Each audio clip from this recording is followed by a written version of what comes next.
Safety में आना है, सेफ्टी में जाना है, सेफ्टी के बारे में अब सबको बताना है। सेफ्टी से है सबकी जान, वो जरा पीपी पहन लो। सेफ्टी से है सबकी जान। तो आज बता रहे हैं हम लोग को जनरल सेफ्टी के इंफॉर्मेशन दे रहे हैं और मेन पीपी म्यान का ऊपर में क्या है।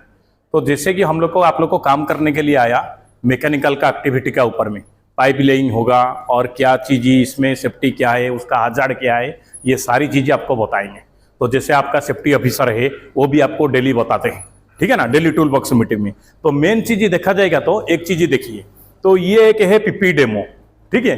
तो पीपी डेमो में क्या होना चाहिए देखिए, उसका हेलमेट, ईयर मफ और चश्मा लगा हुआ है, नोज मास्क भी है, सेफ्टी हार्नेस है, बॉयलर सूट, सेफ्टी शू, हैंड ग्लव्स, मिनिमम रिक्वायरमेंट है ऑफ पीपी। तो जैसे कि आप लोगों का पास में बॉयलर सूट, हेलमेट और आप लोग जब भी काम करते हो नोज मास्क भी लगाते हो और सेफ्टी शू, तो मैंडेटरी जो कंप्लायंस है इसमें होना बहुत जरूरी है। तो कोई भी कंपनी का जो उसका सेफ्टी नॉर्म्स रहता है, जो सेफ्टी पॉलिसी रहता है, उसमें 5-6 पॉइंट रहता है कि नहीं। तो 5-6 पॉइंट में देखा जाएगा तो क्या क्या है, तो हम लोग को जैसे सेफली वर्क काम करेगा, सेफली वर्क साइड में कोई इंसिडेंट नहीं होना चाहिए। नंबर 2 क्या है, सब लोग को हम लोग को आते हैं काम करने के लिए, फिर return go back home safely, ठीक है। तो इसके लिए सारी का अलग अलग प्रकार का रहता है। नंबर 3 क्या है, हमारा साइड में कोई एक्सीडेंट नहीं होना चाहिए, है कि नहीं। तो हमारा साइड में कोई एक्सीडेंट होना चाहिए। तो इसके लिए नंबर 4 क्या है, लीगल रिक्वायरमेंट। लीगल रिक्वायरमेंट क्या है, तो आपका जो काम करने के लिए वर्क परमिट होता है, आपका PFA, ESI और उसका बाद लेबर लाइसेंस, ये सारी चीज वो आता है लीगल रिक्वायरमेंट का ऊपर में। तो हम लोग को और कुछ भी उसका एडवांसली लेते हैं, जैसे कि ये सब देखिए, वार्निंग साइनेज लगा रहता है, मैन आर्ट वर्क, कहीं भी काम चल रहा है तो इसमें ये चीज़ें, सुरक्षा उपकरण क्षेत्र कहाँ है, तो ये सारी चीज़ें देखा जाता है। और स्पीड लिमिट भी रहता है हम लोगों को वो चीज़ मेंटेन करने का। तो हम लोग को ये चीज़ को मेंटेन करने के लिए क्या क्या चाहिए, कंपनी तो सारी फैसिलिटी देता है हम लोगों को, बट क्या क्या होना चाहिए। कभी टूल बॉक्स मीटिंग में आपका सेफ्टी ऑफिसर बताएगा डिफरेंट टॉपिक का ऊपर में। मान लीजिए पीपी का ऊपर में बेल्ट लगाएगा तो खतरा आएगा, हेलमेट लगाने का टाइम है उसका चेन स्टिप जो आप यूज कर रहे हो तो सेम चेन स्टिप सभी का पास में होना चाहिए।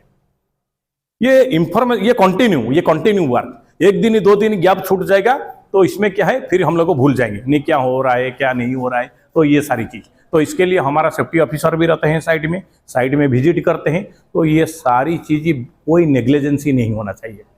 और एक रहता है सेफ्टी मैनुअल, HEC मैनुअल, आपका वर्क परमिट, आपका सेफ्टी स्टैंडर्ड क्या है, ये सारी चीजें देखा जाता है। तो जिसकी वजह से हम लोग को सुरक्षित हिसाब से काम कर सकते हैं।